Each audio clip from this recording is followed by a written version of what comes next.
To stop my freeloading roommate from using my laundry card, I intentionally left it with a zero balance. The next day, she slammed a receipt onto my desk with total entitlement. Lydia, why didn't you refill your laundry card? I had to stop my wash mid-cycle because of you. I put $10 on it for you. Since we're roommates, I won't charge you a convenience fee for the trip to the kiosk. How are you going to pay me back? Venmo or CashApp? I almost laughed in her face. A single load of laundry cost $5, and she had been leeching off my card for 2 months. She had used it at least 30 times. I hadn't even asked her for the $150 she owed me yet, and here she was, hounding me for $10. I looked her in the eye. Fine, I'll give you the $10. But first, pay me back the $150 for the loads you've already done. She didn't say a word. Instead, she turned around and went straight to the dean of students. The dean pulled me aside, giving me a long-winded speech about how she was the school's inspirational representative. He told me to just suck it up. He warned me that if this turned into a scandal, it would look bad for the university and could even affect my graduation. My roommate became even more arrogant after that. She started spouting nonsense in the dorm. Lydia has so much money, why shouldn't she spend some on me? I grew up in the middle of nowhere, but the school values me. If she's really that upset, let her make a scene. At the end of the day, she's the one who won't graduate, not me. I let out a cold laugh. Did they really think I was too afraid to blow this up? Well, I was going to give them a show they'd never forget.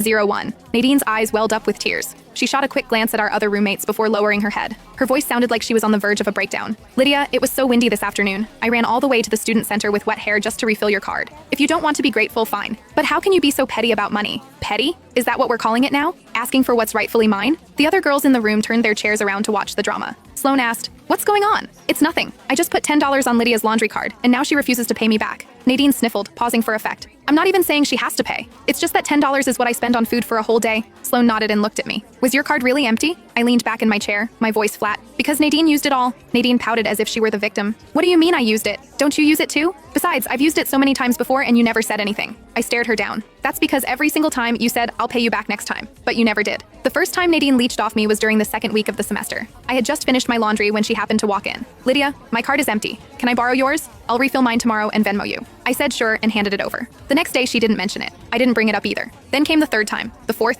the fifth. Her "can I borrow it?" turned into "just let me scan yours, I'll get you later." But later never came. One time I came back from class and she just held her hand out while sitting on her bed. "Give me the card. I need to do laundry." I asked if she had sent me the money yet. She froze for a second, then laughed. "Don't you still have plenty of credits on there? It's not like it's hard cash. Why are you being so calculated?" Calculated. It wasn't just the laundry card either. Nadine would always ask me to grab her something whenever I was printing files or ordering Starbucks. Each time it was only $2 or $3 or maybe 10, and every single time it was, "I'll pay you back later." Again, she never did. I knew she came from a poor rural background and had 3 younger siblings to help support. She was on a tight budget, so I hadn't made a big deal out of it. But now she was calling me petty. Since that conversation, I had stopped refilling the card. I figured she would realize what was happening once she saw the zero balance. Who knew she would refill it herself and then come to me for a reimbursement? Seeing my silence, Nadine's victim act started to crumble. "Lydia,